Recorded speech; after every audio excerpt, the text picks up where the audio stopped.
other people on the potential peace deal for the Middle East. Peace for the Middle East, it's a beautiful phrase, and we hope it's going to come true, but it's very close, and they're doing very well. We have a great team over there, great negotiators, and there are unfortunately great negotiators on the other side also. But it's something I think that will happen, got a good chance of happening. I may go there sometime toward the end of the week, maybe on Sunday, actually, and we'll see. But there's a very good chance negotiations are going along very well. We're dealing with Hamas and many of the countries. As you know, we have all of the Muslim countries are included. All of the Arab countries are included. Very rich countries and some that are not so rich, but just about everybody's included.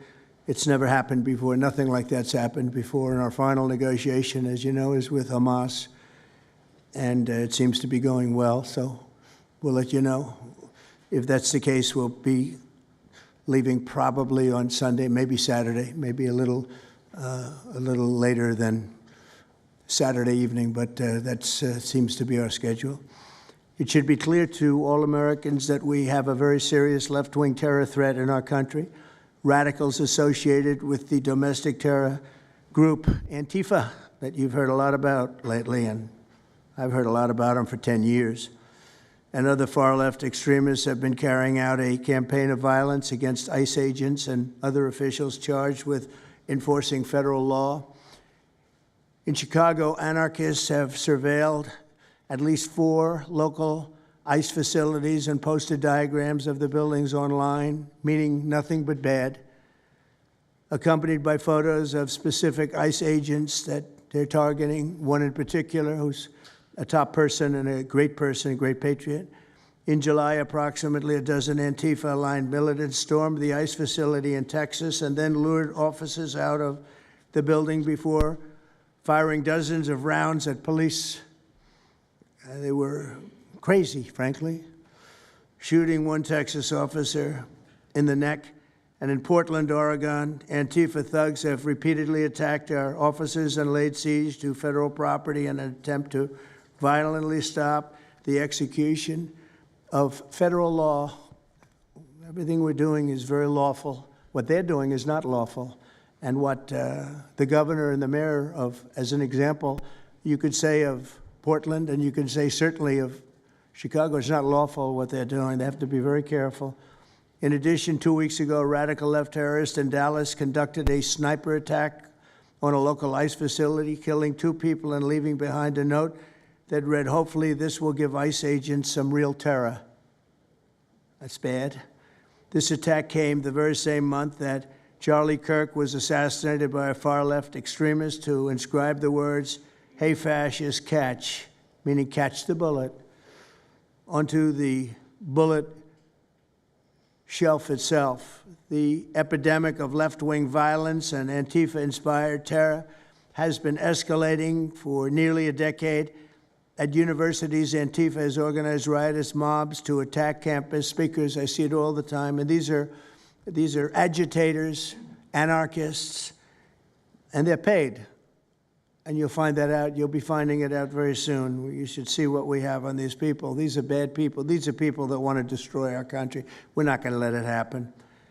They've used armed gangs to assault local police in cities nationwide, and they've attacked journalists reporting on their crimes. So the journalists that report on their crimes, don't worry, you're very safe. I hope that's not going to turn you around, but they have been very threatening to people, but we're going to be very threatening to them, far more threatening to them than they ever were with us, and that includes the people that fund them.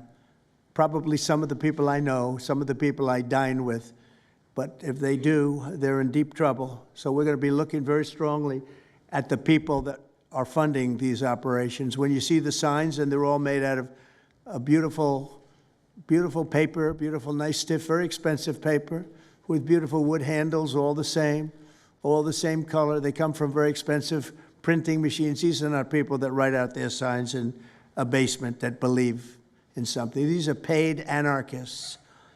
At least 3 of these courageous journalists have personally been victims of Antifa attacks.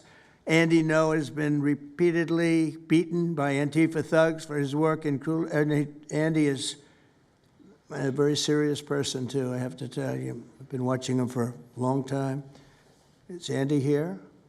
That's what I thought. Hello, Andy. I thought that was you. You're looking better than you do out on those streets, huh? You look much better. It's nice to have you. You feel a little safer here, I think, maybe. Well, not that safe, because you have them. You have to worry about that. But thank you very much. Andy Ngo has been repeatedly beaten by Antifa, and including one assault that left him with a brain hemorrhage. Only days ago, Nick Sortor was assaulted in Portland by a flag-burning mob, and we've made it 1-year penalty for inciting riots. We took the freedom of speech away because that's been through the courts, and the court said you have freedom of speech. But what has happened is when they burn a flag, it agitates and irritates crowds. They've never seen anything like it on both sides, and you end up with riots. So we're going on that basis. We're looking at it not from the freedom of speech, which I always felt strongly about, but never passed the courts.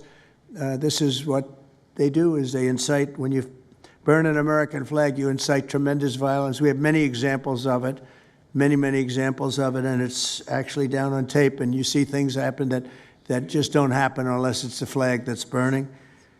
Very recently, Katie Davis Court was hit in the face with a flagpole in Portland by an Antifa radical, leaving her with a very blackened eye. So, Katie, thank you very much. And I'd like to also say that I watched Nick. Where's Nick? Is Nick here? Nick? Hi, Nick. That was a rough time you went through. I hope you got my little note. I wrote you a note.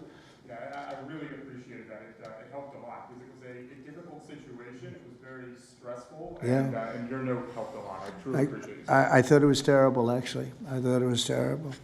So we'll talk about it a little bit. Under the last administration, the Department of Justice targeted faithful Catholics, Christians, and patriotic parents as domestic extremists. They said, oh, they're extreme because they believe in God. They're extreme because they go to Catholic church, or evangelicals, where everybody was under the gun. Unless you were a really bad, sick person, then they left you alone. Under the Trump administration, we're going after Antifa criminals, and all who fund and support their campaigns are in serious trouble. And we have a lot of records already, a lot of surprises, a lot of bad surprises. It's people that you would never think. I want to thank Attorney General Pam Bondi, who, by the way, yesterday was incredible in Congress. It was amazing, and she just did it from the heart and the brain, because she's very smart, in all fairness. But she did it from the heart, and she did it an incredible. Everybody was talking about it. She exposed some of these fake senators, these terrible senators, people like Blumenthal that had a phony war record. For 20 years, he talked about it, what a hero he was, and it turned out he never went to Vietnam. For 20 years, he talked about being a hero in Vietnam. Then it was exposed when he said what platoon he was with, and it was exposed that somebody was watching from that particular platoon. They said he was never with us. And then he went out and he cried, and he was ready to drop out of the election. And disgraceful. And then he looks at people like Pam and he starts criticizing her, and she's a patriot. And they ought to do something with that. You know, we have a young congressman that's right now in jail for lying about where he went to college and other things. It was, you know, frankly not good. It was pretty bad. But it was nothing compared to Blumenthal. I mean, what Blumenthal did, he was for 20 years a hero, a great war hero. And then he sits back and, you know, sanctimonious kind of a guy, looks down, how dare you do this to the American public, you know? What a fake. But I thought Pam was incredible yesterday, as well as Secretary Kristi Noem, who's really out there courageously, and I appreciate it, Kristi, amazing what you're doing. FBI Director Kash Patel, who's really coming up with some great information, Kash. It's great. Keep it coming, because there's plenty of it. Deputy Attorney General, one of the best lawyers you'll ever find, Todd Blanche, who I know personally is a good lawyer because I'm here. Thank you very much, Todd. Good job, Todd. Let me ask Attorney General Bondi to say a few words, and then we'll follow it up with Secretary Noem and Director Patel. And we're going to have some of the people around the table, very courageous people. And they're going to be talking, journalists, almost all. And they're going to be talking, and we'll take some questions from the press at the end. Okay, Pam, please. Thank you, President Trump. And as you made clear, Antifa is a domestic left-wing terrorist organization. We've seen them on video for years because they wanted to be seen and they got away with it. They beat journalists, they attack courthouses, they attack police stations, they dox and assault our law enforcement officers. The Biden administration let them commit these crimes with total impunity for years. So did Democrat leaders like Pritzker and Mayor Brandon Johnson. Last week, independent journalist Nick Sorter was arrested just for protecting himself against Antifa. I saw it online and I called Nick. I couldn't believe what happened. He did all this just trying to save our American flag from being burned. He was pushed down and assaulted, yet the local police arrested Nick, not the Antifa thugs who did this to him. Antifa feels empowered to operate in the open because weak Democrats have turned a blind eye to their actions. Their hatred for President Trump and for law and order agendas fuels their violence. We've seen more than 1,000% increase in attacks against our ICE agents since January 20th. Secretary Noem is out there fighting for you firsthand to keep our federal officers safe, to keep our federal buildings safe, and we're not going to have it anymore, these thugs. We saw what's happening in Portland and Chicago, and you saw what happened in Dallas. No longer. This is not activism, it's anarchy. We can't and we will not let masked terrorists burn our buildings, attack our law enforcement, and intimidate our communities. Under your leadership, President Trump, we're deploying the full might of the federal law enforcement to crack down on Antifa and other domestic terrorist organizations led by Stephen Miller. And Stephen, thank you for everything you're doing. Last week, I issued a memo ordering our federal law enforcement agents, DEA, FBI, U.S. Marshals, and ATF to protect ICE officers from Antifa and other radical left-wing violence. Director Patel has been going nonstop. He and Deputy Attorney General Blanche were in Chicago yesterday, while Secretary Noem was in Portland. We are around this country fighting against this domestic terrorism. We had Apple and Google take down the ICE block apps. Hope they continue to comply with that. It's threatening the safety of our federal law enforcement officers. We're not going to stop at just arresting the violent criminals we can see in the streets. Fighting crime is more than just getting the bad guy off the streets. It's breaking down the organization brick by brick. Just like we did with cartels, we're going to take the same approach, President Trump, with Antifa. Destroy the entire organization from top to bottom. We're going to take them apart. Thanks to your bold leadership and the designation of Antifa as a terrorist organization, which is exactly what they are, Americans will no longer tolerate their unhinged violence. Thank you. Thank you very much, Pam. Christy. Well, thank you, Mr. President, and thank you for hosting today and focusing on Antifa and the terrorists that they are. Let's not make any mistake. These individuals do not just want to threaten our law enforcement officers, threaten our journalists, and the citizens of this country. They want to kill them. Their agenda is to destroy the American people and our way of life, and this president is standing in their way. He is stopping them from bringing their death and their destruction to the individual citizens in this country that just want to raise their kids and their grandkids in peace and in safety. I want to also thank everyone around this table for being so bold and so brave, for standing up and recognizing the threat that Antifa is to our way of life.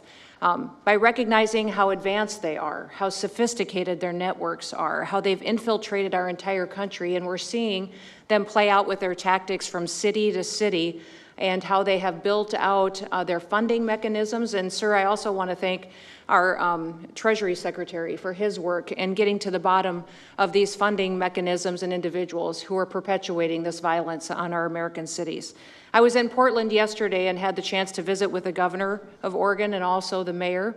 They're in town, and they are absolutely covering up the terrorism that is hitting their streets. While you talked about some of the stories of our ICE agents, our Border Patrol agents, how they have been attacked, how they have been shot at, injured, the damage that they've done. These leaders in these local cities, along with Pritzker and Johnson, ignore what's going on, or, sir, they're helping Antifa cover it up. We have arrested dozens of individuals that are Antifa members or affiliated with them, and I want to thank our Attorney General for prosecuting them and making sure they never see the light of day again.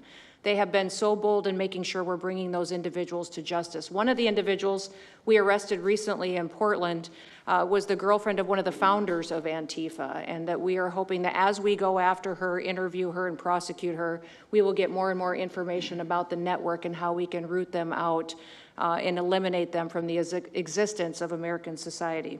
I want to thank the new journalists here today for telling their stories and for being able and willing to go to the streets and to cover what's happening here in America. Many times the legacy media has looked the other way, refused to tell the stories. The networks have not really focused on what this is and what damage it is doing to our country, and how this network of Antifa is just as sophisticated as MS-13, as TDA, as ISIS, as Hezbollah, as Hamas, as all of them. They are just as dangerous. They have an agenda to destroy us, just like the other terrorists we've dealt with for many, many years. And today is the day that we have a president that won't tolerate it and will stand up and fight for the American people. So thank you for being here, for being so bold, and for standing in the gap at such a time as this. It will matter, it will make a difference, and your life will be one of significance because of what you've done today. So with that, God bless you, and thank you, Mr. President. Thank you very much. Thank you. Cash, please.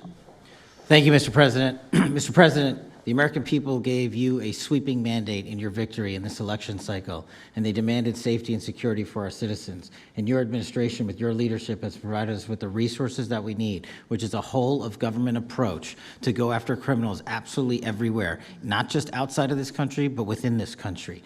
And that takes a whole-of-government approach. The interagency seated up here with the Department of Homeland Security, our Attorney General, our Deputy Attorney General, and your White House staffers, and including Stephen Miller's leadership, has allowed us to go out there and map out these networks. What we are doing at the FBI is simple. It does not require rocket science. We are following the money. Money never lies. And that's what it's going to take to bring down this network of organized criminal thugs, gangbangers, and yes, domestic terrorists, because that's what they are. They are harming everyday citizens in every single one of our communities. And the folks you see here on the right and left, they're some of the bravest men and women we have today. They're reporting the stories live time because the mainstream media won't cover it. They're putting their lives on the line. They're standing up for the flag. The least we can do is stand up for them. So you have my thanks. I read more of your stories than I do theirs because you guys are putting out the truth. And we deserve a country where you are protected as equally as they are.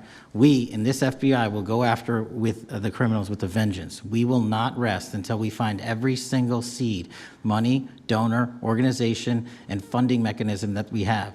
And I want to echo the Secretary's comments on Scott Bessent, who's allowing us to map out these networks through their financial criminal activities, which has been going on for decades. And I would like to remind the American public, they built this diseased temple of corruption over decades. And in 8 short months, Mr. President, you have crippled their foundation because of your leadership here, because of the interagency, because of people like Deputy Attorney General Blanche, and because of Attorney General Pam Bondi's fearless leadership to go after criminals wherever they are.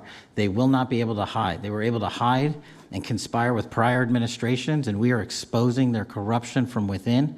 And we will go to every single city in this country under Operation Summer Heat and the other operations we are doing at the FBI to bring these criminals to justice. We will arrest every single one of them from whatever perch you sit in, private or public, no matter how your goal or your ambition is. It will be crushed by the Constitution because the American people deserve law and order, and that's what we're going to give you. Thank you very much, Cash. Great job. Maybe we'll start over here. Would any of you like to say something? Feel free. You can say it in front of a fine group of people, also journalists and reporters. You want to start? Sure. Go ahead. Absolutely. President Trump, members of the cabinet, really appreciate you guys bringing this together. And the fact that we are here today on such short notice shows how serious you guys are taking this issue of trans terrorists and frankly, the cities and police departments that are cooperating with Antifa, such as Portland. I mean, the Portland politicians are literally willing to sacrifice their own citizens just to appease these Antifa terrorists. It's sickening. I've seen it firsthand, obviously. When I went to jail that night, never expected it to happen. I thought that they were maybe removing me for my own safety. It never crossed my mind that I was the one that was being arrested for a crime after I was just thrown into a hole. I heard from the Department of Homeland Security after I had gotten out of jail, and one of your, I won't say exactly who it was, but somebody very close to Secretary Noem over here said that they were legitimately worried for my safety in the Portland jail. But luckily, the Portland jail was, I was the only one there, essentially, because they don't actually arrest people in Portland, besides conservative journalists, I guess. So, look, I'm glad that it was not a good night for me. Let's just say that. It was not fun sitting in that jail, but I'm glad to see what has come of it. And I've been able to talk to a bunch of FBI agents, ATF agents, DHS agents that I didn't even know existed until I went there and went to that ICE facility. And the morale is at an all-time high. It is so exciting to see these guys know now that they have the backing of the Secretary, the DOJ, as well as the President of the United States, and they are there to do their job. They are going to fulfill this mission and deport these violent criminals. I believe one of the ones that I did a ride along with Secretary Noem yesterday, President Trump, and there was a pedophile that had come into the country 5 times over the past 7 years. 7 years. And apparently under the Biden regime, that was just allowed to happen. That was fine. No problem. It's concerning to me that you're seeing the Portland Police Department, as well as the governor of Oregon and the mayor, of course, coming out and running defense for pedophiles that have entered the country illegally 5 times. It's crazy. I'm glad it's taking a front row seat in the media. And, they're being forced to talk about it in reality because, we're the ones that were on the ground. We're the ones that are actually reporting what's going on. Much of the legacy media has been either ignoring it or covering for Antifa for years now. So thank you guys so much for taking this seriously. And President Trump, you mentioned that flag.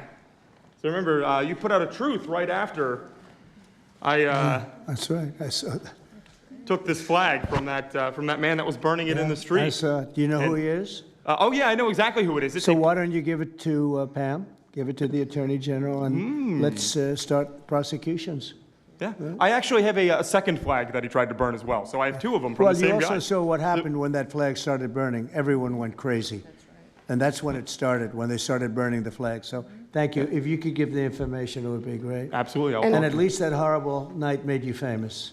Right? You got he was already I got a text from the President of the United States, so I appreciate that. And President Trump, after that happened to Nick, I called Harmeet Dillon and we opened a pattern and practice investigation into the Portland police very publicly as to how they let this happen. Thank you, sir. Mr. President, Brandy Cruz, you're going to hear us be very fired up today, and you can tell, and it's because some of us have been covering Antifa for 15 years and have never had anyone in a position of authority even acknowledge their existence. And I'll also tell you that I think that had you not done, the single most powerful thing you've done to deal with this scourge has been acknowledging that Antifa is a real thing. I genuinely believe there would be people at these tables who would be dead today and would have been killed in Portland had you not called them a terror organization and said we're going to bring the full weight of the federal government to bear. I talked to Katie Daviscourt in Portland the other day. She'd been assaulted all summer. And she said the same thing. They didn't seem quick to violence as soon as you made that designation. So they're thinking in their heads, they're worried. There's been 24 or so arrested in Portland. They don't want to go to federal prison. There's this video of them, one of them who was in the face of an ICE agent, and then he's in custody shaking. Once you take the mask off, they're nothing. Right. And I was told by probably a dozen people not to tell you this. I'm going to tell it to you anyway, because it's relevant to what we're talking about. I'm living proof that you can recover from TDS. I had strong Trump derangement syndrome for probably 8 years. This is one of the reasons I recovered from it. And by the way, it's much better to not have TDS. I'm happier, I'm healthier, more successful. I even think I got a little more attractive after I got rid of my Trump derangement syndrome. Yes. I'm a reporter in Seattle, and frankly, I could not care any less what any of you have to say about this meeting. Could not care any less. We're not here for you. I'm not here to convince any of you that Antifa is a real thing, because if you have not come to that conclusion by now, you are never going to come to that conclusion because you don't want to see it. And you're going to go and you're going to say it's a bunch of right-wing conservative influencers who are here spinning a tale. I was one of you. I was a mainstream reporter in Seattle for 10 years. I was a TV reporter on the streets doing my job, and I was still assaulted by Antifa. So it's not about being conservative, it's about people who go there and show what they're doing. And when I saw, after all those years, that the media wouldn't be honest about what was happening, that Democratic politicians wouldn't be honest about what was happening, I thought, well, gosh, if they're not being honest about that, maybe they're not being honest about President Trump either. And it opened my mind to just looking at things for what they were. And now I find you quite funny, actually. Now, it's like I said, I'm much happier about it. But, you know, for me, again, I could not care any less the stories that they go to print. This is what I care about. We have 3.5 years. Nothing is guaranteed, although I think if Democrats keep it up, we'll probably have Republican presidents for the next 3 decades. But nothing is guaranteed, and so what I want to see over the next 3.5 years is a full court press to dismantle Antifa once and for all in a meaningful way. I know, Andy, we talked before this about some ideas. That's really what we want to, I don't care what the media says, I don't care what Democrats say. They will never wake up to this fact. So we want the federal government to take as many of these cases as possible, look at the interstate travel between Portland and Seattle when it comes to these people who are committing violent acts, and hopefully in 3.5 years, they will be a shell of their former selves. Very close to that, and it's Antifa and many others, Yes. unfortunately. There are many others, bad ones. Most have been named terrorist organizations. There are a couple that we're going to. But I think we've got it pretty well covered. But there are many others. But very specifically today, it's Antifa, and it's really bad. And we're going to get it cleaned up. Andy, do you have something? Thank you very much. I'm glad you no longer have TDS. I feel very good about that. Fully recovered. Thank you. Thank you, Mr. President and members of the Cabinet. I have a lot of gratitude and a little bit about my background. I'm born in Portland, Oregon, from there. And growing up, it's always been left-wing, very progressive. And I liked it. It had cafes and artists and those who lived a bohemian lifestyle. And in 2016, I was a graduate student at Portland State studying political science. I was an editor at the student paper there, a very progressive paper. And I was assigned to cover the election night demonstrations. Well, the elections night protests turned to riots, 3 days of violent rioting in Portland. And it was the first time that I saw groups dressed in black with their faces covered. This was 4 years before COVID. Some of them were waving the black flag of anarchism, some the red flag of Marxism. And within seconds, they would ravage one street to another, to another, to another. And the next day, I would read the legacy media, which I still read at that time and looked forward to, and I looked up to those journalists. And I was really shocked to see that the narrative was that these, in my view, anti-democratic political violence was legitimate acts of protest because people were concerned about racism or all these other lies. And so for the next 4 years, I just continued going out with my video camera. I thought, look, people can ignore what I write because of spin, but videos can quite speak for themselves. And in 2019, it led to me nearly losing my life. I was covering another Antifa protest turned riot. At that point, had been routine in Portland, and then I was ambushed in a mob beating. And I had never been in a fight. I didn't even realize that I was being assaulted until seconds in. And the punches came from everywhere on my head and my face, and I was bleeding out of my eyes and ears, and then they threw all the drinks in my eyes to humiliate me further and to laugh at me. And I was rushed to the hospital in an ambulance and CT scan, and I had subarachnoid hemorrhage, which is bleeding in the brain. I nearly died. And after surviving that, the reporting that I saw in liberal media it seemed to suggest that I had deserved it, because they branded me far right, and some even went so far as to suggest that I maybe faked my injuries. A BuzzFeed reporter asked for my medical records, which I did provide, but this felt so, it's like because I didn't die in that attack, there was another round of people who wanted to finish me off. But I continued, and then 2020, Portland was really the epicenter of the longest political violence. Those months of riots, I was on the ground, undercover, and there was an assassination there. There was a supporter of Donald Trump named Aaron Danielson who was shot dead by a self-described Antifa member who then fled out of state and died in a shootout with US Marshals.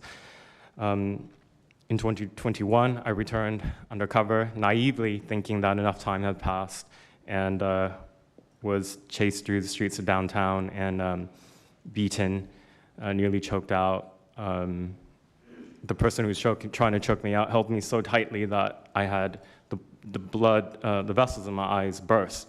So one of the symptoms were my eyes were completely red after that, and I was hospitalized. So thank you so much for acknowledging Antifa and for directing your administration to treat them as domestic terrorists.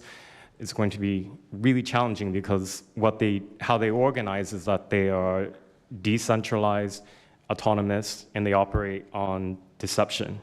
And we're still to this day told that they don't exist, that it's a figment of our imagination. I think the DOJ could look at federal conspiracy charges. The state of California and San Diego County last year broke up an Antifa cell in San Diego. And I think maybe perhaps the State Department should designate Antifa, its international arm, as a foreign terrorist organization, FTO. So thank you so much for this invitation, Mr. President. Thank you very much, Andy. Great. That's a rough time you had, huh? So the chokeout was almost the end, you felt? Yeah, that was my only near-death experience in my life, and I'm quite shaken when I think about it now. It really feels unbelievable to me that on the streets of America that this type of violence against citizens could become so routine and accepted and cheered on by people. Although, you know, in the immediate aftermath of Mr. Kirk's assassination, we saw again that type of depravity play out on quite large swaths of the left. So there's a deep sickness that's in this country right now, and it pains me a lot to acknowledge it. Yeah, the amazing thing is you look at Portland, and you see fires all over the place. You see fights and, I mean, just violence. It's just so crazy. And then you talk to the governor, and she acts like everything is totally normal. There's nothing wrong. It's almost like, are you waking up from a dream or something? You see it on your network. You see it all over the place. And it's so bad. It's so crazy. It's like the movies you see for the kids, I guess not only the kids, adults also, where you have these bombed out cities and these bombed out people. It's like worse than that. I don't think they could make a movie as bad. And then the governor will get up and say, I don't know why they're coming here. It's such a wonderful place. And the amazing thing is the people want us to be there. The people, when they get the real people that live there, many of them have left, but the real people want us to be. The same thing in Chicago. So they've had 60, 70 murders over a short period of time. Murders, people that got shot. They've had hundreds of people shot, and then a guy like Pritzker, or this low IQ mayor, gets up. I mean, he got up, he's got a 5% approval rating, and the people are all against him. They want people to come. Beautiful black women are wearing a MAGA hat last night on television. Beautiful people. And they said, we don't care who comes, just stop the crime. They don't care, frankly, they don't care if it's National Guard and military. Send in anybody you want, stop the crime. And they're afraid to go out. They can't even go out. And then a guy like Pritzker, think of that, 50, 60, 70 people over a short period of time murdered, actually murdered, mostly gun violence, but knives, but gun violence, they're murdered, and hundreds of people shot. They had one weekend where they had like 18 murdered and 71 shot. But they said, you know what their excuse is? Yeah, but it was a long weekend. In other words, it was a long weekend, so that was okay. And then Pritzker gets up and he says, like, I don't know what they're talking about. We don't have crime here. They're crazy.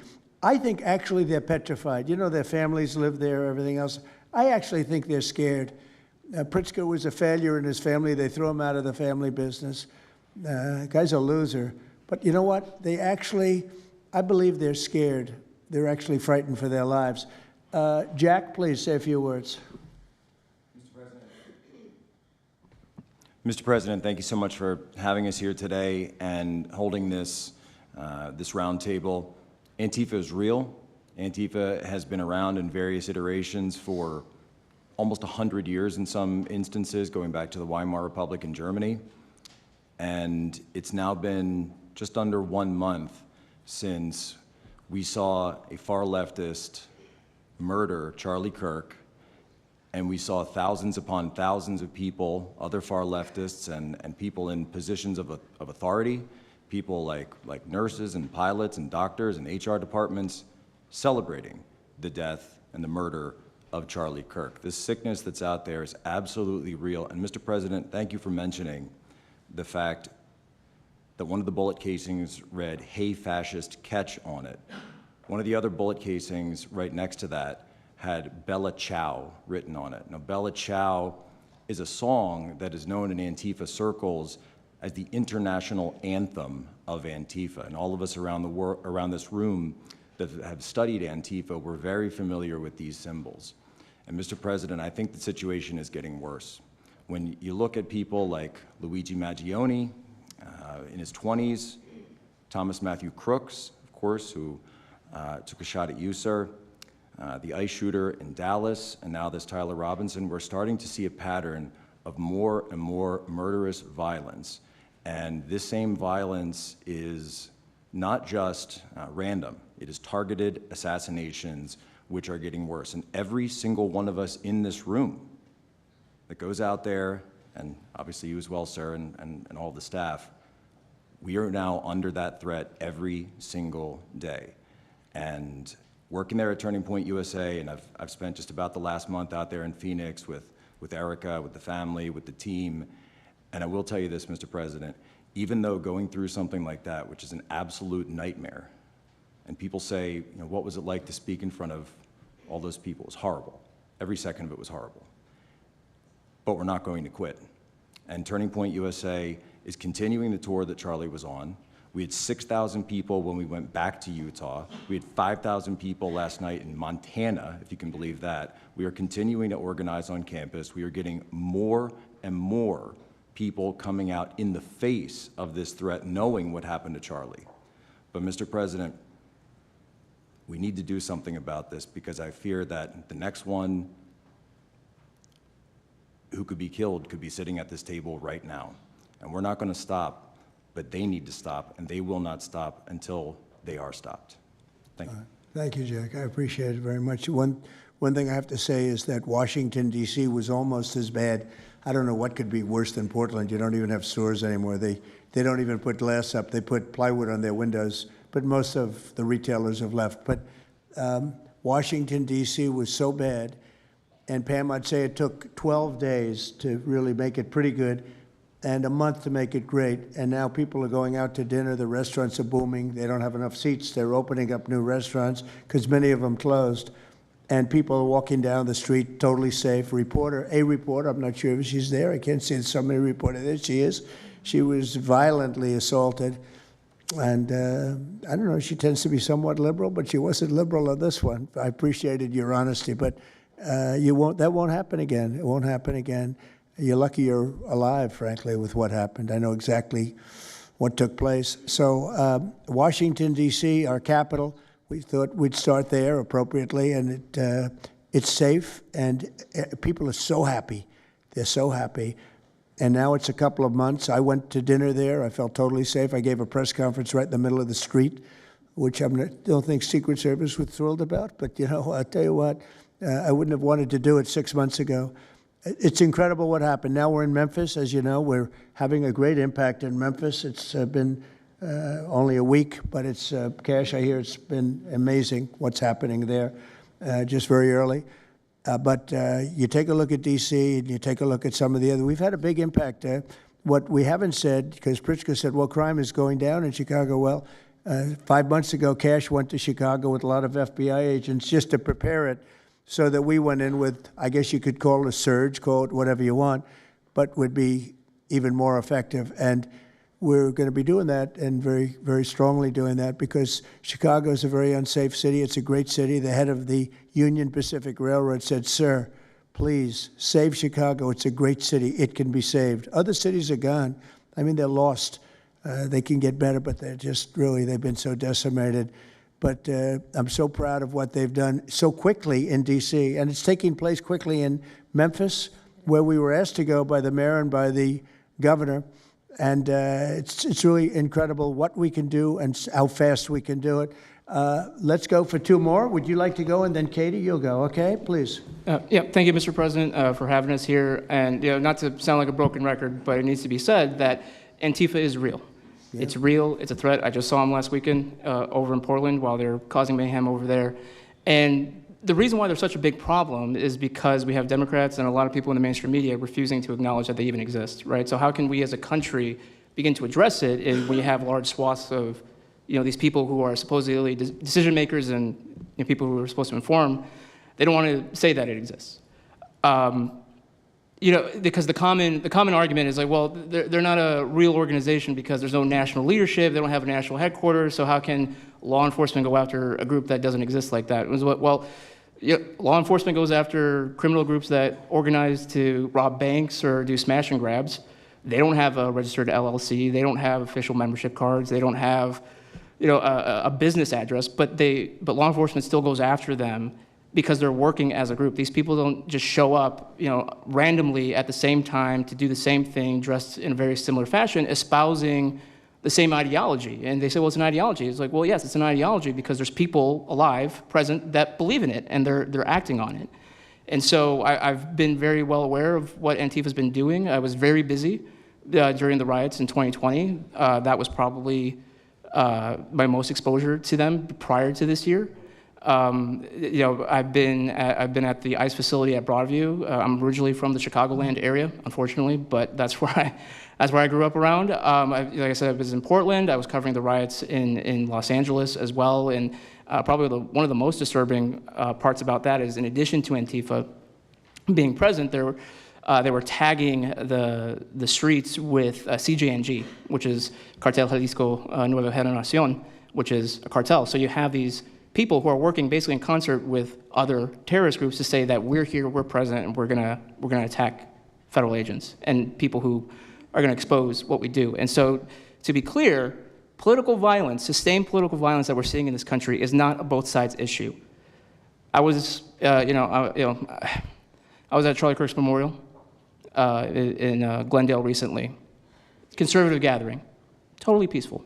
It was the most peaceful gathering that I've been at. Every other time that I've been covering violence in the streets, just this year, just this year, it's always been from left-wing people, radical left-wing people. And it's not even just Antifa anymore. The shooting that happened in, the defensive shooting that happened in the Chicago area, that wasn't someone dressed in black bloc. That was just somebody that had taken upon themselves to go out and try to interfere and ram federal vehicles. So people are becoming more and more radicalized, and it was to be expected, unfortunately. And the reason why we're in this position today is because after I was done covering the riots, I was at the border from the San Diego sector all the way down to the Rio Grande Valley sector, covering the border crisis month after month. And we all knew the solution to that. We all knew why it was happening. It's because, well, it's racist to have a border. It's like, well, actually, it's not, but okay. And so it required you to come back into office and to fix the problem, but it's no longer just a border issue. It's a nationwide issue, and that's one of the reasons why you got elected back into office, because thankfully the American people said we're not going to deal with it anymore. But unfortunately, there's a lot of people, as we've seen, who are willing to take to the streets to do violence. And that's a scary thing, because typically when I was in 2020, I was covering Minneapolis, Los Angeles, Portland, Seattle. I was over in Chaz, and that was to be expected. But now, because the issue of immigration, illegal immigration, is so widespread, riots can happen anywhere. Attacks can happen anywhere. So that's why it was weird kind of going back to my home state to cover this violence. I mean, just after the Dallas shooting, they were chanting outside Broadview, shoot ICE, shoot those, efforts, shoot those efforts. So I'll just leave that. Thank you so much again for having this. This is very dangerous. We don't work for companies that have billions of dollars. We're running and gunning often on our own. We became friends. A lot of us are friends because we would see each other all the time, and we became friends because we wanted to have someone watch our back while we're out there, because like I said, we're just out there. And, but we'll continue to do it because it's an important topic, it's an important issue. The American people deserve to know what's happening in these chaotic situations, and we're more than happy to do it. So thank you, sir. Great job. Thank you very much. Katie, please. Hi, Mr. President. It is an honor being here today, and I first wanted to start by thanking you guys for designating Antifa a terrorist group. It's exactly what this group is. It's a long time coming. I'm an investigative journalist from Seattle. I work for the Post Millennial alongside Andy No and Jack Posobiec. I have been infiltrating Antifa cells in Seattle and Portland for the past decade. I know their inner workings, and Antifa uses extreme political violence to crush the civil rights of their political enemies and believes that violence is justified by any means necessary. But today, I want to focus on what is happening in Portland at the ICE facility. I've been covering this for the past 4 months, and this is a call out to corporate media who has completely ignored this story or has falsely reported on it. This is nothing short other than a sustained attack on the United States, which is being supported by Democratic elected officials.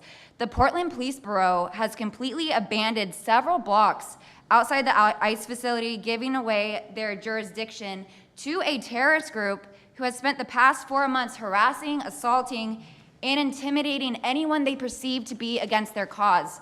Not only have federal agents been relentlessly assaulted for more than 100 consecutive days, black-clad anarchist militants concealing their identities behind black facial coverings have been assaulting reporters just for trying to cover their crimes.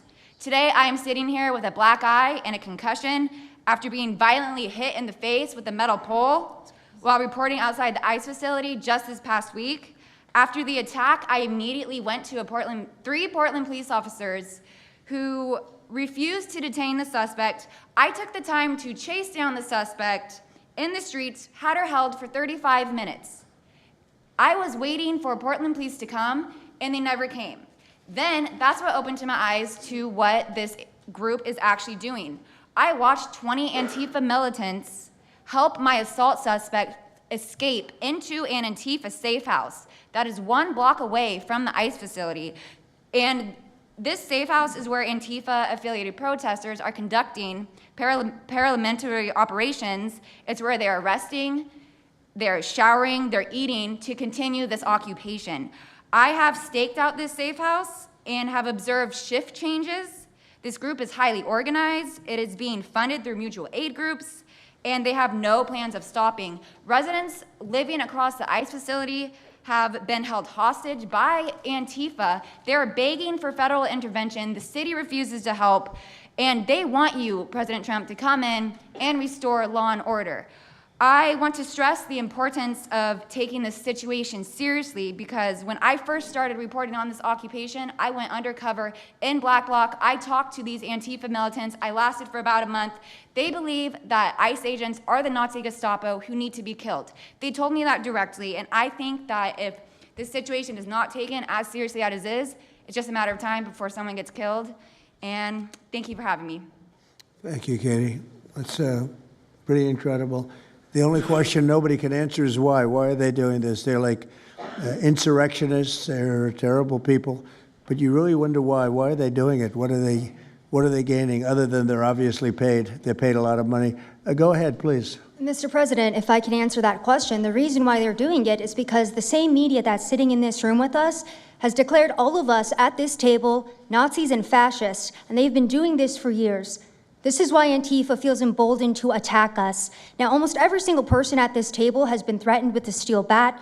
We've been assaulted, we've been harassed, we've been threatened, and that is in huge part due to the media. So my message right now is for you guys. Because 2 years ago, back in 2020, by the way, I was censored for my reporting on Antifa here in Washington, D.C. You were talking about how safe it is. Now, Mr. President, it wasn't so safe back then. Back in 2020, I watched as a father was being mobbed and surrounded by Antifa members as his terrified, crying children looked on and the police here did nothing. I watched as a woman had her hair violently ripped out of her skull simply for waving an American flag on the streets of Washington, D.C. And by the way, if you guys try to go and find any of this footage, you won't find any of it because Twitter deleted all of it because our president shared my reporting and they deleted my entire account immediately after. So now, if you want to know what happened in 2020, all you're going to see is the media headlines that said that it was fiery but mostly peaceful. Thanks for that one, CNN. The reality is that it was an extremely violent period of time, and for the last 10 years, Antifa has been wreaking havoc on law-abiding and innocent American citizens, and it needs to end. Now, I'm with Turning Point USA. It's an honor to be here, Mr. President. Thank you guys so much, everybody in the administration, for giving us a seat at the table, because the media has not only been demonizing us for so long, but immediately after the brutal assassination of our founder, Charlie Kirk, our Turning Point USA chapters have seen an uptick in violence across the nation as Antifa chapters that are embedded in our universities go and target them. It's been extremely difficult to report on the ground, and for a long time I was afraid to go to Portland because I knew that the only people who would have my back, like Julio said, were one of my friends on the ground because there is no police force there. I was terrified to go because I knew if I got shot or stabbed, and I have been assaulted, I've been mobbed and robbed in Austin, Texas by Antifa, that nobody would come to help me. So my plea to the entire administration, especially to the DOJ, is every single radical left-winger who is in front of the ICE facility in Chicago, in New York, in Portland, please make sure that you use the full force of the law to come after each and every single one of them, because it is us being soft on left-wing violence that has fomented all of the terror that we have seen in this country, and it is the left wing getting away time and time again with assaulting law-abiding American citizens that has led us to this place. So truly, to the Americans that I speak to on the ground, they feel completely abandoned by their state and local government. So please step in. You have Americans begging for the National Guard, and to the media over here, please report on the truth. Please do your jobs. I'm an American citizen. Everybody at this table simply views ourselves as American citizens who have an iPhone and the will to actually tell the truth. So please take your job seriously and tell the truth to the American people. And thank you for letting me be here on behalf of Charlie to continue his legacy of cleaning up the country. Thank you, Mr. President. Thank you very much. Appreciate it. Wow, you feel very strongly, I can see. I'm mad. I got beat up so many times, Mr. President. My friends have gotten beaten up, and I want to cry right now from happiness because we have been completely ignored for so long. For almost 10 years, we've been getting assaulted on the streets. I have watched children cry as their parents have been attacked on the streets. That should not be happening at our nation's capital. So please, again, the DOJ, please utilize the full force and go after each and every single one of these people. Fantastic. Thank you very much. Great job. Impassioned. That's important because you should feel like that. Please, go ahead. Mr. President, thank you for having us here and bringing together this panel of brave journalists, everybody on this side of the room. And no one can speak to the violence better than these people here. So I think we know that this is not just a story about violence and chaos, as you alluded to, Mr. President. This is a money story. And at the Government Accountability Institute, my colleague and I, Peter Schweitzer and our team, we followed the money, and we followed it to the top of what we call the protest industrial complex, Riot Inc. And we found a network of NGOs. It's not just the Soros network, the Open Society network, it's other funding networks, the Arabella funding network, the Tides funding network, Neville Roy Singham and his network, Foreign Cash. And it's also big left-wing funders. Some of them are not citizens of this country. Mr. Hans-Jörg Wyss of Switzerland. They're pouring money into this entire ecosystem. And so I want to share 3 money facts with you about what we call Riot Inc. Number 1, like any corporation, Riot Inc. has many divisions. It doesn't just have the Antifa boots on the ground division. It has PR divisions. It has marketing divisions. It has a very well-funded legal division to get these boots on the ground back on the streets as quickly as possible. But it does have those investors that I mentioned. Number 2, we have identified dozens of radical organizations, not just the decentralized Antifa organizations, but dozens of radical organizations that have received more than $100 million from the Riot Inc. investors. These would be the lawyer groups. These would be the groups that advocate for calling good, honest Americans fascists, et cetera. And then 3, I think the most shocking thing is that we have found that more than $100 million in U.S. taxpayer funding has flowed into these funding networks, including at least $4 million to these very groups themselves, not just Antifa types, but there was an event in Atlanta called Stop Cop City. Over 60 rioters were charged with domestic terrorism. These groups received money for that from both the billionaire class as well as taxpayer money. So one other thing, this money helps fund the decentralized crowdfunding platforms. These are ways that Antifa, the John Brown Gun Club of Elm Fork, which had links to that attack on the ICE facility, the Socialist Rifle Association, and just because they don't have LLCs or EIN numbers doesn't mean they can't get paid.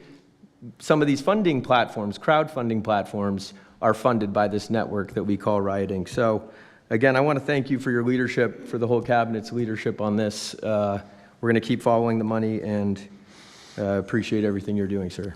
Do you know the name of any of the funders? Do you know the names? Because if you do, I'd like you to give them to Cash or Pam. Absolutely. Or Christy. Yeah, we'll do that. As soon as you can. That's all of you. Because you probably know the names after a certain period of time. You tend to find out. But these are people that do not have good intention for the country, and that's treasonous probably. So if you could, very important, if you could do that, it would be great. Nobody would know better than you. You'll figure it out. Thank you. Please, go ahead. Yeah, my name's Nick Shirley. I'm 23 years old. I'm a 100% independent YouTube journalist. And over the past year or so, I've been able to go to 15 countries. I've hung out with people in the gangs of Brazil, in the favelas, in the prisons of Secot. But yet the most dangerous places I have been here in the United States, unfortunately. And I've had the opportunity to show people about the protest Antifa here in the United States, and there's nothing organic about what they are doing here in the United States. I've watched people be bussed in from states. I've watched the same lady at a protest in Atlanta be bused to the protest in DC and then in New York City. There's nothing that is honest about what they are doing. And they have signs. I've seen the same signs here in DC and in London as well. It's a big organization and corporation that they're running. And people may wonder, like, what's the threat to us as Americans if we go? Well, you'll be labeled as a fascist, you'll be labeled as a Nazi, and they'll wish death upon you because they wish death upon me. And just last week in Portland, Oregon, I watched a lady get trapped in her car, surrounded by Antifa, and her sister messaged me after seeing the video. She said, the only reason I think my sister was safe is because you were there recording. I also was chased out by a member of Antifa who said he would smoke me, and next thing he knew, a DHS sniper had lasers on his chest. If he was not there, who knows what would have happened that day. These people are very dangerous, and people wonder how they're able to do it. It's the reason is because these cities are not enforcing the law. And why should these people be worried if the law is not being enforced? And we are not far right, nor are we far wrong. We're just right. And the truth about what's happening here in America with these groups is very dangerous, and I thank you, Mr. President, and your administration as well for acknowledging that. Thank you very much. It's too bad you have to go through it. I know, it's a little crazy, much. right, Mr. President? Well, you're going to get to the bottom of it, so it's a very important thing you're doing. Thank you very much. Please, Cam. Yeah, I've just got something very short. I'm attacked every time I do my job. When I leave my house to go to work, I am violently assaulted. I've had guns pulled on me. I've been bear sprayed. I've been beaten down. I've been almost killed. So my question for all of you is, how would you feel if every time you showed up to work, masked militants tried to kill you? Because that's how we feel. That's our lived reality. And you guys go and tell us that we're liars, the riots aren't that bad, right? I've never seen any of you guys on the ground. In fact, I've never seen anybody representing the companies you work for on the ground. You guys come to us for interviews that never get published. Stop saying we're lying. We're not. We risk our lives every day to do the job that you guys are too afraid to do. What network would you say is the worst, if I could ask? Oh, man, yeah, that's a real tight spot. Honestly, it's a simple question.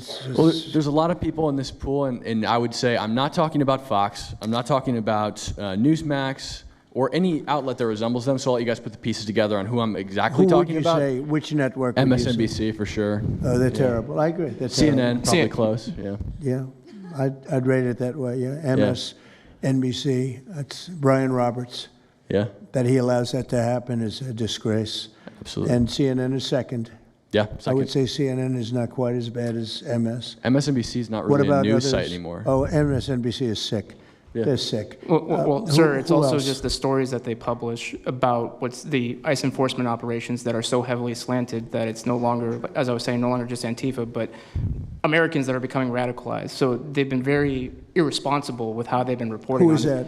MSNBC, for example, they're Would you rate them the worst? probably. Who would you rate second? Well, they ran a story about an operation in Southern California about how a father of 3 Marines was arrested, and they made it seem like they just did it because he's brown. But there's video of that same man charging at the agents with a weed whacker. Now, I've worked with weed whackers back in the day, and you don't want to be on the receiving end of one of those. So that's why he was arrested, but the story was presented as if it's a brown guy just simply being arrested. And I've been around ICE agents, and I'm a citizen, so I feel fine. But it's just that's why. It's not just Antifa. It's not happening in a vacuum. It's multiple working in factors. conjunction. I think they work in conjunction with some of the media. I think ABC is very bad. I think NBC is very bad. And CBS has a new owner, so we have hope for CBS. CBS has a great new owner, my opinion. But I will tell you, ABC is terrible. NBC is terrible. NBC's MSNBC too. They changed it. They moved it over legally so they couldn't be tainted by the words MSNBC, but they are absolutely terrible. There are a lot of them. What about independents? Independent networks. They're a little bit better, but I would say that we're an example of how you don't need to be part of a super large company to be able to do just basic journalism. All you got to do is sit and record, and you'll let the story play out. And that's why they hate us. That's why Antifa targets us. Well, I watched a level of dishonesty that's incredible, where answers are changed. Like just before the election, an answer was changed by Kamala. She gave a horrible, death-defying, election-defying answer, and they took the answer out and they replaced it with another answer that she gave 5 minutes later, having to do with a different subject, but at least it wasn't election-defying. No, the level of dishonesty with the media is incredible, whether it's on Antifa or many of the other groups. You're talking about Antifa, and I know that's close to your heart because that's the one that's most affecting you, but there are others that are as bad or almost as bad as Antifa, having to do with different people, different sections of the world, but it's terrible. We're not going to let it go on in this country. We're not going to let it go on. And a big problem is not all of them, but some of the networks out there. And you do wonder why. You really do. Okay, please. Go ahead, yeah. Mr. President, thank you again. Thank you. My name is Jonathan Cho. I am an investigative reporter for Frontlines Turning Point USA. I'm also a senior fellow at Discovery Institute in Seattle. And I cover far-left extremism as well as the homeless drug crisis in America. And I find it oftentimes those worlds intersect. And hot off the presses, what I wanted to bring to your attention today is a report from a Capital Research Center here in DC in conjunction with Discovery Institute. They just put out this study right now. And what it shows is that Antifa is heavily embedded in the homeless and housing nonprofit sector. In many cases, the homeless industrial complex is running cover for Antifa. Antifa is benefiting from American tax dollars, and they're essentially being used as the muscle. Let me give you an example. There's a group called Stop the Sweeps in many U.S. cities right now. They get in front of encampment sweeps. What they're doing quietly is they're bringing in Antifa militants to manufacture a crisis to make the police look bad. Another group right now that is behind Antifa and working with Antifa very closely, based on the research that we have right now that we're going to give to you and your team, are the Democratic Socialists of America, also known as DSA. Again, these far-left progressive groups tend to be aligning themselves with Antifa.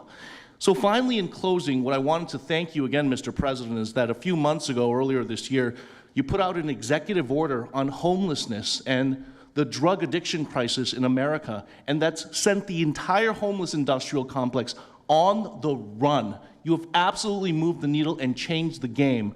But what's also come out, again, is that there is a connection, a deeply embedded connection with the homeless housing nonprofit game in America, connected to Antifa and the far-left activists. And finally, I just wanted to say that all of our resources at Turning Point USA and Discovery Institute are at your disposal. and we will continue again to carry on the legacy of Charlie Kirk. He would have wanted us to pursue and chase the story.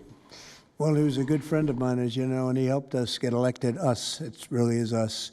It's even some of them, but not too many of them, not enough of them. And did you notice when we mentioned CNN and MSDNC, the cameras went off. 2 of the cameras immediately went off, but they're not going to cover it anyway. The problem we have is that this is a very important meeting, but you'll see very little press about it. These are major statements being made by major people, including the people right here, and you're not going to see too much about it. They don't like to cover this kind of thing. So it's very dishonest what's going on there. I think the press is a big factor. Please, go ahead. Thank you, James. Mr. President, thank you so much for having us all here to bring attention to this matter. You did mention MSDNC, CNN, a handful of those other outlets that have been lying about, various things, but especially what ICE, the brave men and women over at ICE have been doing. I was talking to Antifa members in Portland the other day, and a lot of these people genuinely believe, they buy these lies, and they genuinely believe that they're fighting against literal Nazis and not brave men and women that are putting their lives on the line to basically, enforce basic immigration law, right? That everyone seemed to agree with up until maybe a few years ago, a handful of years ago. So once again, thank you so much for having me. My name is James Klug. While my primary job is traveling around the country, having conversations with Americans about various political topics and issues, I have had a lot of run-ins with Antifa over the last 5 years. And I do think that Antifa is a primary reason why many conservatives are afraid to go out and protest and make their voices heard and maybe bring friends and family to a demonstration and exercise their First Amendment right, because they are literally deathly afraid. And I talk to these people all the time. They're afraid of militants showing up in black bloc and hurting them and their families. And, I've personally witnessed Antifa assaulting hundreds of police officers. I've witnessed them firebombing police departments and federal property. I've witnessed them making death threats against federal agents, police officers, journalists. I think I've witnessed every single person here, maybe not personally, but I've seen them get, hunted down and attacked. And so, this is a group that is responsible for a good percentage, if not a majority, of the violent riots in 2021 and 2020, when Democrat mayors had a kind of a hands-off approach with these left-wing militants. Just as a quick reminder for everybody, we're talking about dozens of murders that happened in those riots. We're talking about billions of dollars of damage to property and communities all over the country. We're talking about thousands of officer injuries. So this isn't just like some little thing that they're, they punch a journalist here and there. No, they're responsible for a lot of damage and a lot of people that have, unfortunately died and basically suppressing people's voices, And so what I did want to talk about is to get this footage, almost every single person in the room here, to get this footage, you have to go undercover because you are at risk of being beaten or worse. You have to go undercover. You have to film low-key to capture them committing crimes. This is stuff that the mainstream media was not doing and has not been doing. They'll show when Antifa is maybe, it's a little bit more peaceful, and they'll show when it's more mellow, but they'll remove the cameras when things get violent and it's actually dangerous to be here. And I have personally witnessed legacy media vans showing up at a riot 300 yards away, getting out of the vehicle, filming for 30 seconds, saying something like, fiery but mostly peaceful, packing up, and to add insult to injury, you have Democrat politicians that are saying, it's just an idea, right? That's all this is, so it's just an idea. After all of this chaos, it's just an idea. Well, that idea has threatened to kill me and many of my friends that are here today. So, Mr. President, thank you so much for bringing this to the forefront, and it's definitely making a big change. Really appreciate you. One question. So why is it there are numerous groups? I mean, Antifa is terrible, but you have other groups that I guess probably are almost as bad or just as bad. Not one other group was mentioned. I'm sort of surprised at that. You just come into contact with Antifa? It seems to be that you mostly come into contact with Antifa. Please. There's a lot of overlap. And I would say that, for instance, Jonathan brought up the Democratic Socialists of America. They're basically the same thing. I mean, there's a lot of Democratic Socialists of America who are out there in black bloc, hiding their faces. And so I think we use, and I do understand, for the record, I do understand the challenge, as Andy pointed out, with Antifa as a graspable entity. I do. But at the end of the day, when you look at behavior, you prosecute behavior, right? We're not prosecuting ideas or ideology, you're prosecuting behavior. So whether you can prove that this amorphous thing is Antifa or someone has a patch that says Antifa, it doesn't matter. You know, did they assault someone? Did they assault a federal agent? Were they engaged in rioting? What is it? And so they're always using that, oh, well, they don't call themselves Antifa, even though some of them literally do. It's called Rose City Antifa. How long has it been around in Portland, Andy? Since 2007. They call themselves Antifa. In Seattle, I was outside the federal building, and they were yelling, there's no police here, this is Antifa land. And then at the same time, Democrats, like our governor, oh, Antifa is an idea. But yeah, I think Antifa can overlap with a lot of other entities and organizations. Okay, very good. Thank you. You know, President Trump, I just wanted to add this real quick, because you were asking which mainstream media outlet is the worst. What I think, it's any of them that decided to call Kilmar Abrego Garcia Maryland Dad. Because when I'm out there on the street talking to these people, you know, they call Maryland Dad is this human, he's actually a human trafficking MS-13 gang member that's illegally in the country. But the amount of people on the street that I spoke with that thought that he was a U.S. citizen that was being deported to Uganda is dangerous. These people genuinely believe, based on what comes out of the garbage standing over here, that you guys are deporting U.S. citizens. So that's what's causing all these when problems. you have a governor like Pritzker in Chicago, where you have Illinois, which is in a lot of trouble, Chicago's there, you know, potentially a great city again. It's not great now, but it could be great again. That's why we have to get there soon, because eventually you can't do that. What makes a man like that say that things are wonderful? Why doesn't he say, we love that President Trump is going to come and help us clean up Chicago and make it safe again, as opposed to fighting us and pretending that there weren't 50 murders and 200 shootings and all of that? Why is that? Go ahead, Nick. To spite you. To spite you, to spite the administration. That's simply what it's about at this point. Because, you know, if you go and talk to some of these citizens, like I'll use Portland as an example again, because I've been there for so long now. You talk to the neighbors that live in the apartments next door to the ICE facility. There are veterans with PTSD that live there, and they're here all night long, screaming, fireworks being lit off by these rioters, children crying, because they, you know, can't sleep at night and they're scared of all the noise outside, and they can't leave. They can't. I mean, they got a lease. You can't just leave. These people aren't wealthy individuals, and that's one of the major problems here. And these people are afraid to come out and speak out, and they're getting no help from their government at all. They've been begging for the noise ordinance to be enforced outside of their apartment complex for months now, and the city of Portland has ignored them every single time.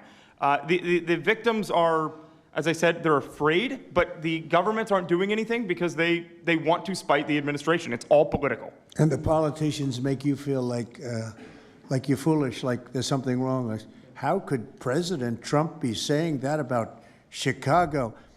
And yet the night before you see that, you know, 11 people were shot, 5 people died, and you have him talking about like it's a wonderful situation. They make you feel guilty. And a lot of people don't get over that. They just don't get over it. I think they convince the people. Do wealthy people leave too or not? Places like Portland, are the wealthy people leaving? People that can leave, are they leaving? I think that they're moving to the areas that have been gentrified. I mean, the Oregon governor, when she was saying, we don't need Trump here, she's walking around, it's a very tight shot, if you notice that. And she said, Portland's just fine, you know, look at me. And they'll focus on the couple areas of Portland that are very nice. Well, she was saying that, and there were explosions in the background. Yeah. I mean, there was a reason they cropped it in. Explosions in the background. Sir, Anybody have anything else to say over here?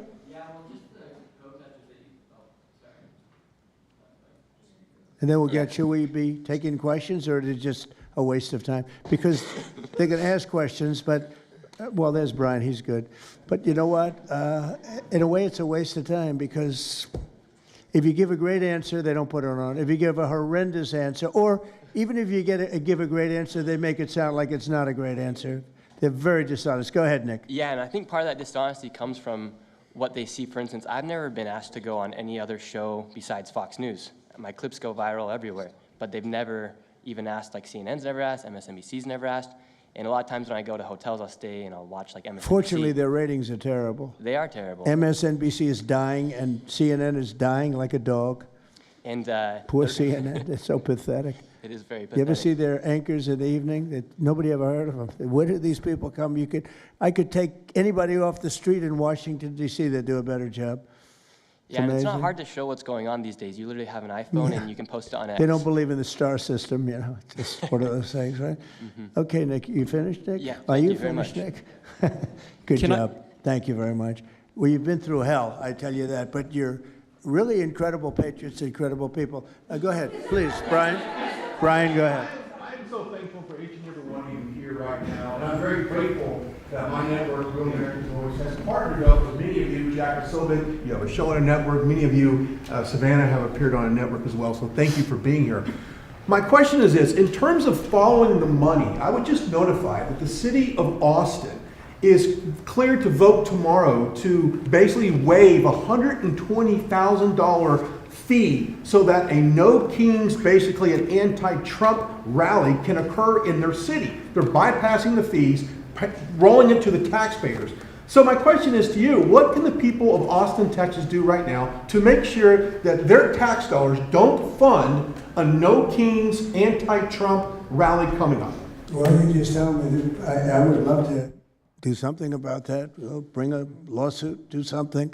The best thing you can do is have honest elections, because the elections are totally rigged in so many of these places. You take a look, the people, they're all loving you. They can't breathe. They love so much, every one of them. You don't see one negative. Then all of a sudden you lose the election by 20 points. The elections are so rigged, and we proved that in 2020 more than any other time. But even the last election, there were areas that I won by much more. We won in a landslide, but I actually won in more of a landslide than we thought. I said, you got to get out, make it too big to rig. And fortunately, the people made it too big to rig. They tried. But the biggest thing you can do is have honest elections. If you don't have, and you need great media. You need borders. Wait. You need borders. You need honest media. You need honest elections, and you have a great country, and you need all three of them. Yeah, go ahead. Lieutenant had ties to all these radical groups that you talked about inside here. So thank you for removing. I would like you to make a big deal, though, if they're waiving a fee, but I guarantee they wouldn't waive it if it was it's not Trump. If it were a conservative rally, they wouldn't be waiving it. So maybe you can look into that, Pam. Todd? That sounds like one for Todd, Pam. Go ahead, Todd. Good luck. There's proof that Antifa actually infiltrated on. Who are you? I am with What network? I'm with Al Arabiya. It's an Arabic network based in Riyadh in Saudi Arabia. But I am the foreign ruler today. Mr. President, you said that you might go to the Middle East on Sunday. Do you mean Egypt and Israel? And would you consider going to Gaza to see what things are on the ground? I would. I might do that. I may do that. We haven't decided exactly. I'll be going to Egypt most likely. That's where everybody is gathered right now, and we appreciate that very much. But I'll be making the rounds, as the expression goes. I probably will. Mr. President. Go ahead. Just to clarify, you said you might go to Gaza. You're saying that's the first topic. I'm representing the TV pool, but I'm with NBC, sir. That's too bad. Okay. Well, just to clarify, you said you might go to Gaza, and then the second question I had earlier today, you said the mayor of Chicago and the governor of Illinois should be jailed. Have you asked the Justice Department to look at possible charges? No, I've seen the law, and when you have a group of people where the police call off the safety for ICE officials, I've understood that, and I've read it today in numerous journals, that's illegal. What they did is I guess it was ICE, Christie, right? They were under threat, and the police were helping beautifully, and it was fine. And then all of a sudden, a woman was on the line saying, "Everybody, move back, get out." And they were given an order by the second person in the police department, and the governor knew about it, the mayor knew about it. I understand that's a criminal offense. Do you want to comment on that, Christie? Yes, sir, we're seeing that kind of pattern happen with local law enforcement and state law enforcement, not just in Illinois, but also out in Oregon, too. In fact, in Portland, I was there yesterday, but some of the ICE officers were telling me that as they drove by the rioters that were saying, kill ICE agents, Molotov cocktails, melt ICE, that the Portland police were cheering them on and had their fists in the air cheering on the rioters that were threatening their lives. So in Chicago, we had a 10-car caravan trail our ICE officials and pin them down. And those ICE officials, to get out of their vehicles, a woman tried to ram them and run them over, and shots were fired to get them to safety. So it's happening on a regular basis, and any elected official that allows this to happen and gives cover to those kind of individuals who are perpetuating murder should absolutely be prosecuted, in my opinion. Mr. President. Daniel. Thank you, Mr. President. And by the way, we have Marco Rubio. Marco, come on up here, please. He's going to bring a little stability to this group. Come on up. Does everybody know Marco Rubio? Is there anybody that doesn't? Some of the reporters don't. That's why they shouldn't be reporters. Which job is he here for today, Come sir? on up here, Marco. Anything we should know about the Middle East? That's what we're hoping to talk to you about here, Mr. President. Once they He's doing a good job. He was born for this job, I can tell you. Daniel, please. Mr. President, thank you very much. I have 2 questions for you, if that's okay. Seamus talked a little bit about the money aspect of this. Do you believe if you go after where the money is coming from with Antifa, in regards to Antifa, do you believe that would be similar to cutting the head off the snake, so to speak? And I have a question It would on help. this. I don't know that it would be totally complete, but it would certainly, you'd knock out 75%, 80%, 85%. These people, a lot of them don't believe it. You know, when I watch them, I say, I can almost tell a pro by, they're like professionals. That's all they do. And they get paid by somebody. I think it would knock out a lot of it. Yeah, not all of it maybe, but a lot of it. And then a follow-up to that is a lot of the people who we've listened to over the last hour, they've emphasized that Antifa, it's not necessarily this big organized thing. It's a bit ambiguous. It's deorganized. I think that's one of the words that Andy used. What is the challenges of going after a group that makes it intentionally difficult to go after and find? That could be for you, the Attorney General, anyone up there. Well, they're smart people, and they deceive. A lot of them are crooked people. A lot of them have been staying out of trouble their whole lives, and they've been bad from the day they were born, frankly. But these are sick people. Pam, go ahead, please. Well, they're smart, but they're not smart enough. Oh, my microphone's broken. They're smart, but they're not smart enough. They have been covered by these liberal cities for so many years. And that's why we're all working with Treasury, with all these different departments, to find the criminal conspiracy. Okay. I'm just giving. Yeah, I was just given a note by the Secretary of State saying that we're very close to a deal in the Middle East, and they're going to need me pretty quickly. So I will take a couple of more questions. Please. Thank you, sir. I also have 2 questions for you, if I may. Have you given any more thought to possibly suspending habeas corpus to not only deal with these insurrectionists across the nation, but also to continue rapidly deporting illegal aliens? Yeah, it's suspending who? Habeas corpus, sir. Oh, I don't know. I'd rather leave that to Christie. What do you think? No, sir, I haven't been a part of any discussions on that. All right, go ahead. In the ceasefire This is negotiations. CNN speaking, by the way. So, Are you this personally is one participating? of the worst reporters that you'll ever see. I don't even want to take a question. It's a waste of time. Go ahead. How will you decide which workers get back pay and which workers do not? Well, we're going to see. Most of them are going to get back pay, and we're going to try and make sure of that. But some of them are being hurt very badly by the Democrats, and they therefore won't qualify. Go ahead, please. What will the administration do to foreign Antifa organizers and funders who are located overseas? Go ahead. In the yellow, please. So the Nobel Peace Prize will be announced on Friday. You've been nominated by many world By leaders, many countries. That's by many right. countries as well as the hostage families. Do you think you will win? I have no idea. I mean, look, I did settle. Marco would tell you we settled 7 wars. We're close to settling an 8th. And I think we'll end up settling the Russia situation, which is horrible. 7,000 people died last week, by the way, in Russia, between Russia and Ukraine. I think we'll settle that. So I don't think anybody in history has settled that many, but perhaps they'll find a reason not to give it to me, you know? Perhaps they will. President, are you personally participating in the ceasefire negotiations? Thank you. Going to the shutdown quickly, what is your position on the extension of health care subsidies, which is what Democrats are asking for? All I want to do is very simple. I want to get the country open, and then we're going to discuss that. And we'd like to, Obamacare is a horrible mess, and it has been from the beginning. We want to make it better, stronger, even if it costs more money, we want to make it better. The Democrats want to make it worse. The Democrats want to approve health care for illegals coming into our country, many of them coming in from prisons and mental institutions and drug dealers. They want to give them health care. We don't want that for our people because that's going to destroy the health care that we already have. We'd like to make Obamacare better for people, less expensive and better health care. Yes, ma'am. Mr. President. I'm wondering if you've been briefed on the organization and funding of Antifa, and if so, what have you learned? I have been, and they have pretty good knowledge, but they're going to have a very good knowledge. And I really ask these very brave patriots that we're surrounded with today to let us know, because I think you probably have some pretty good ideas. And even if you're not sure, let us know and we'll figure it out, okay? If you could do that.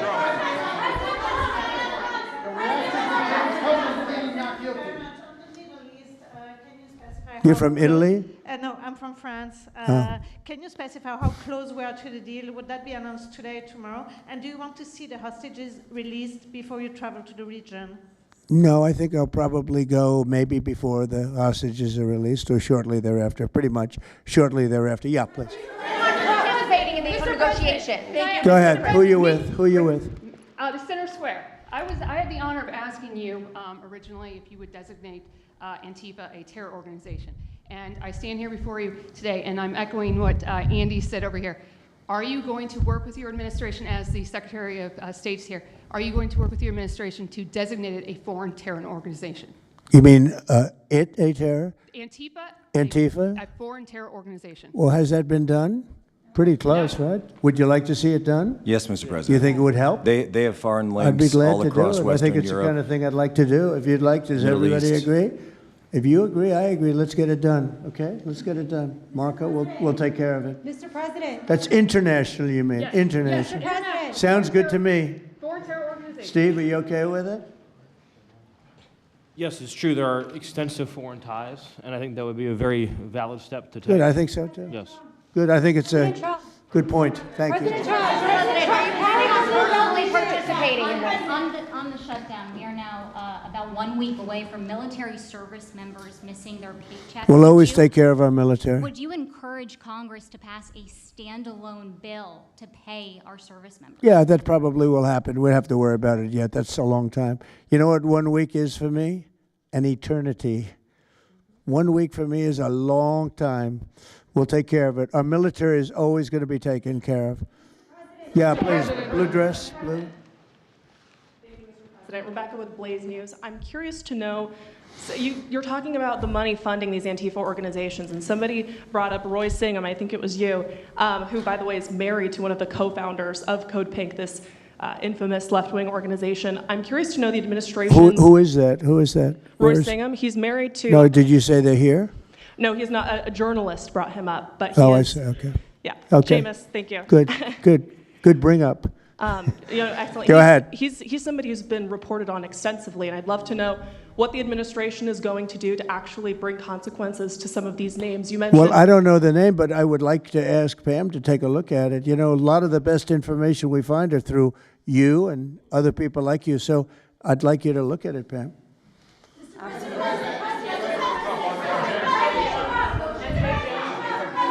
In the back, please. It's been actually very compelling proof that Antifa did infiltrate on January 6th, dressed up like Trump supporters and incited violence. Is that something that you would want the new J6 committee at Congress to look into? Well, I've heard that. They dress up like, they're fresh out of MAGA, but they have nothing to do with MAGA. And they make trouble and they try and blame it. And yeah, we know some of that and we will be acting on some of that. We've seen it. So I think You could stay a little longer, but the problem is, although you have some very honest journalists in here, you also have some largely dishonest journalists like MSDNC and CNN. I think they're very dishonest, unbelievably. It's like a waste of time even talking to them. But I have to go now to try and solve some problems in the Middle East, although I'm very well represented by our Secretary of State. He could probably do an even better job than me. But who knows? We don't want to take any chances. So we're going to go and do that. If you'd like, Pam, would you like to stay for another 5 minutes, 10 minutes while we have all these great people? And I'll let Pam and Christy take over and get some good points out. I just want to thank the people around the table in particular. You've been amazing. You've been brave. You're real patriots. You're real patriots. And at some point, we're going to have to look into, at least in certain cases, rewarding you with some very important medals and honors, okay, as we have done and will be doing with Charlie Kirk. Charlie is getting the Presidential Medal of Freedom, which is our highest award outside of the Congressional Medal of Honor. And I think they're sort of even. One's civilian and one's military. But unfortunately, the civilian sometimes is military also because of what we have to go through on the streets of this country. I can only tell you this. We have a great nation. We have a nation that's right now the hottest in the entire world. We're the hottest nation in the world, despite all of the things we've been saying today. But that's going to make your job easier because nobody's doing better than we are financially. We've never done better. We've had, I think, 58 stock market increases since I've been top, meaning record increases. We have never seen anything like it, and we're going to keep it going. That makes it a little bit easier for what we're doing. I guess maybe it also makes some people crazy because they don't want to see us do well. But we're the hottest nation anywhere in the world, and we were a dead nation 1 year ago. I say it all the time. We were a dead nation. Now we're the hottest nation in the world, and that's said too by every leader. One of the reasons that we have every country already signed up or just about to sign, every country in the world on this whole mess we have going over with Hamas in the Middle East and all of the things you see, is they respect our nation. A year ago, you wouldn't have been able to get it. You certainly couldn't have gotten it with Biden. You didn't know where the hell he was. But a year ago, you wouldn't have been able to have a situation like this. So I just want to thank the people around this table, and certainly the officials around the table, because they've been incredible. They've been brave. And I watched yesterday, Pam, and I watched a little bit. I thought it was so good. I rounded up, and I watched it late in the evening because I thought you were fantastic yesterday. You really... look, you had some wonderful senators, some great politicians asking you very fair questions, and you had some real slime balls. But I thought you were amazing, so thank you very much. And Christy, thanks for the great job. Cash, thanks for the great job. Always my man back down there. He's the silent type, but he's a hell of a lawyer. Thank you all. We're going to get peace in the Middle East. That's what we want to do. Thank you very much, everyone. What specifically makes you so hopeful, Mr. President?